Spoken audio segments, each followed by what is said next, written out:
The government says that with the GDP valued at $4.18 trillion, India has surpassed Japan to become the world's fourth largest economy.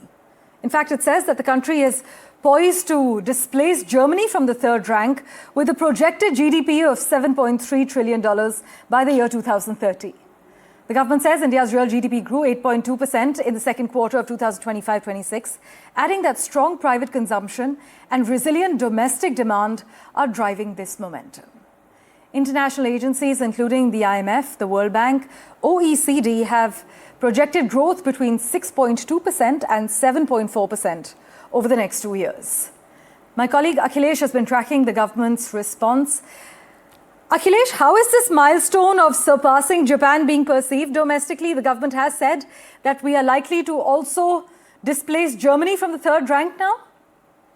That's correct. In fact, the government projection says very clearly that in the next 2.5 years to 3 years, India is going to replace Germany as the third largest economy in the world. In fact, India will become third largest economy after USA and China, which is going to be a big achievement. But the year ends with a very positive note that India has surpassed Japan to become fourth largest economy in the world.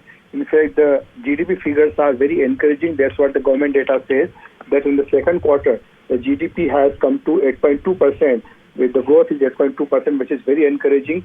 In fact, Prime Minister Narendra Modi has yesterday talked about reforms which the government has taken in this year. He talked about the Reform Express, that India has boarded the Reform Express.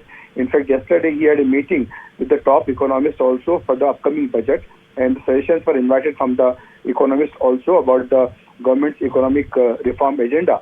So these developments are very encouraging. The government report says that the current growth will actually take India to become the third largest economy in the world by 2030, and which is very positive sign. Akhilesh, as always, thank you so much for joining us with the lowdown.